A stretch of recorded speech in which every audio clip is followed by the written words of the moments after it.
šī mums ir treniņa sacensība pirms Eiropas čempionāta posma. Un braucam ar tādām pašām riepām, kā brauksim Eiropas čempionāta posmā, lai pierastu jau pie riepām. Un, ja Eiropas čempionāta posmā būs šādi paši apstākļi, tad jau mēs būsim patrenējušies šādos apstākļos jau braukt pa sasalušu zemi.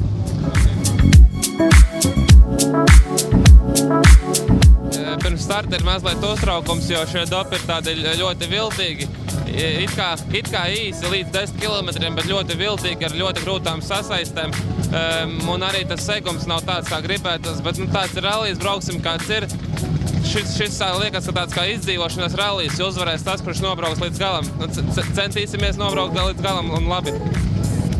Es pat jau godīgi neesmu skatījies ne savus konkurentus, neko, jo es atbraucu uz treniņu un arī es centīšos pēc dopiem tos rezultātus neskatīties, vienkārši braukt kā ir, varbūt vakarā viesnīcā apskatīšos, kuri mēs tur esam, bet tā nē.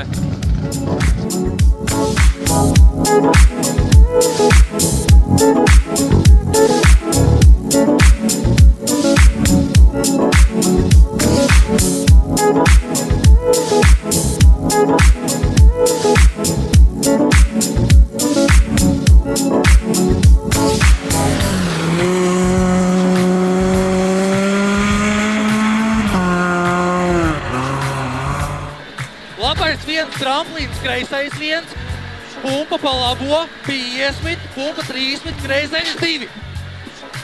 Lejā. Kreisais 2 lejā. 50. Ui. Kreisā 0, labais 4 gari.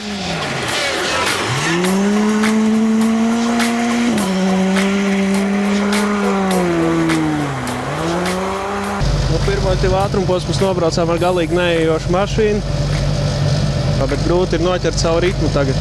Jo visu laiku liekas, ka varētu tādā līkumā sākt neiet un neaizvilkt no līkuma.